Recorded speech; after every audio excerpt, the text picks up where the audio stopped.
Olá, boa tarde. Eu estou aqui com a candidata do PSOL à Prefeitura de São Paulo, Luísa Erundina, ela é deputada federal.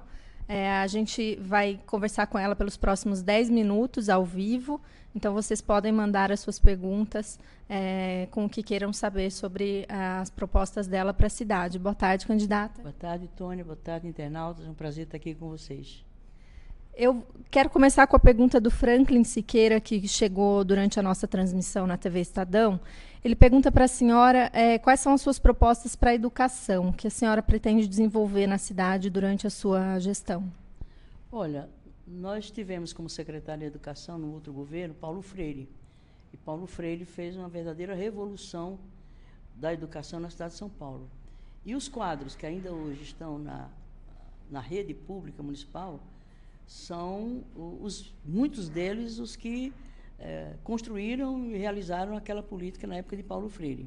Então, nós vamos exatamente garantir a educação desde a creche até o fundamental, uma escola de qualidade, com o educador valorizado, respeitado, com prédios adequados, com tecnologia moderna. Paulo Freire, inclusive, foi quem primeiro introduziu, né, o microcomputador nas escolas. Foi o primeiríssimo, isso há mais de 27 anos atrás.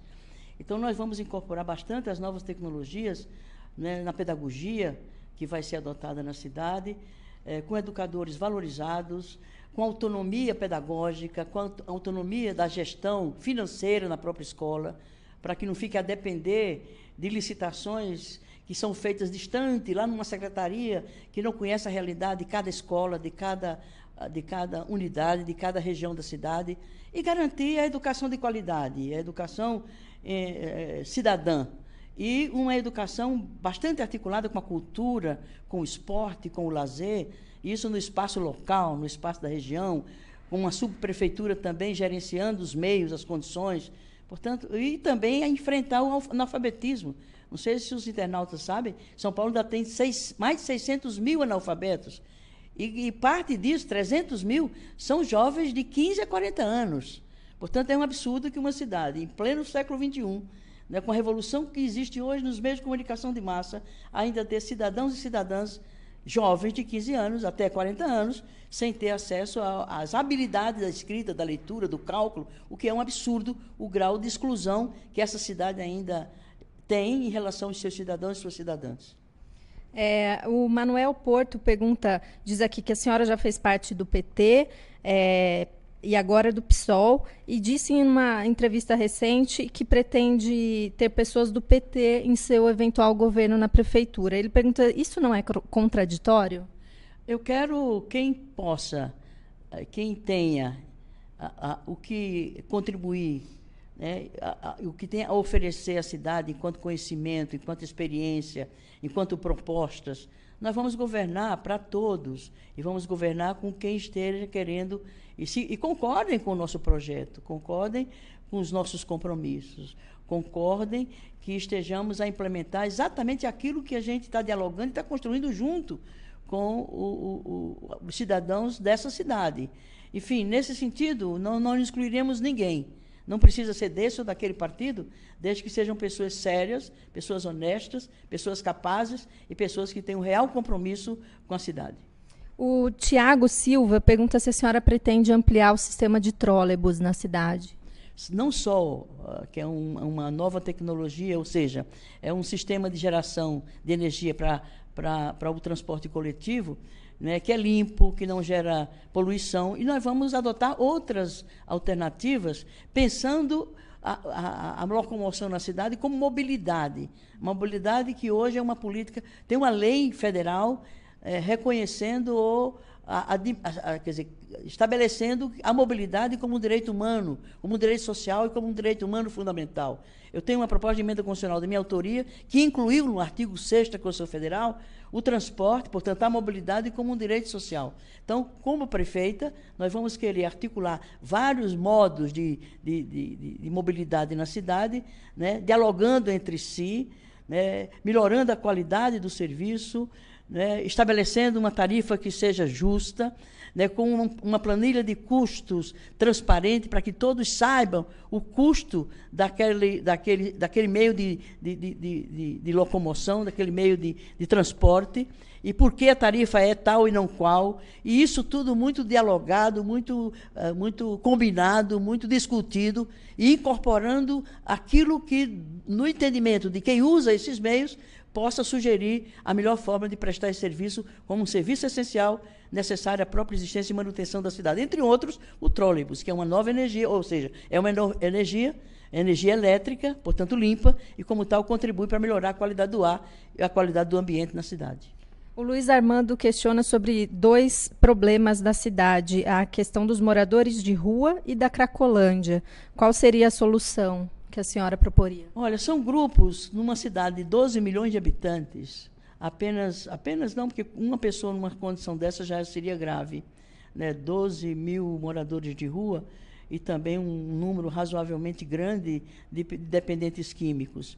Nós vamos tratá-los com dignidade, como seres humanos, em situações limite, e com quem experiência na área da psicologia, na área do serviço social, na área das comunidades de base, das comunidades religiosas, que quem atendem, quem convivem, quem sabem qual é a melhor saída para essa população. Nós vamos humanizar os espaços para onde eles são levados, os abrigos, né, enfim, para onde eles são levados, tem que reconhecer que ele não pode ir sozinho sem o cachorrinho dele.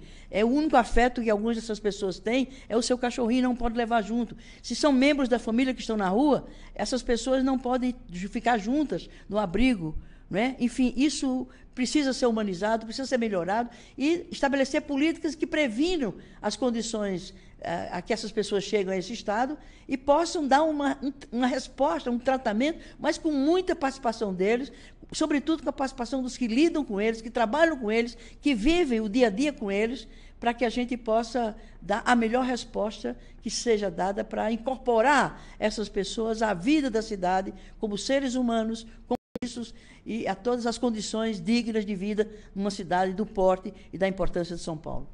A Débora Queiroz pergunta como a senhora lidaria com a especulação do solo urbano. Vamos controlar essa especulação. Qualquer tipo de especulação nós vamos coibir e mais. Nós temos os dispositivos legais, por exemplo, o Estatuto da Cidade, nós temos a Lei de Zoneamento, temos a definição das funções do espaço público, nós vamos seguir as orientações que estão.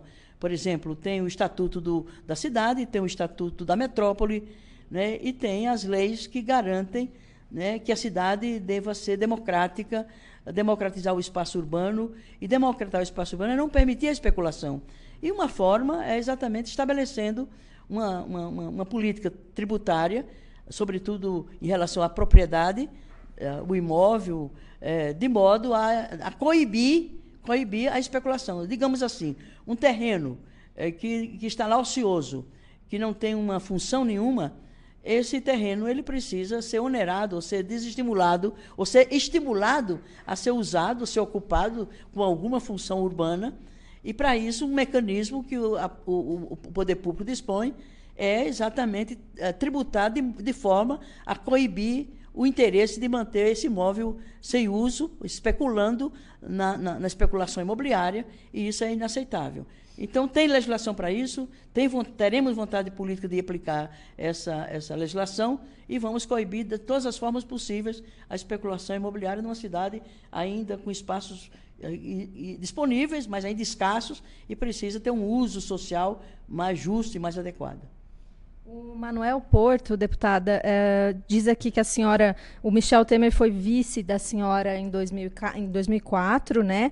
E ele pergunta como será a sua relação com o governo federal, caso o Temer continue na presidência e caso a senhora seja eleita prefeita.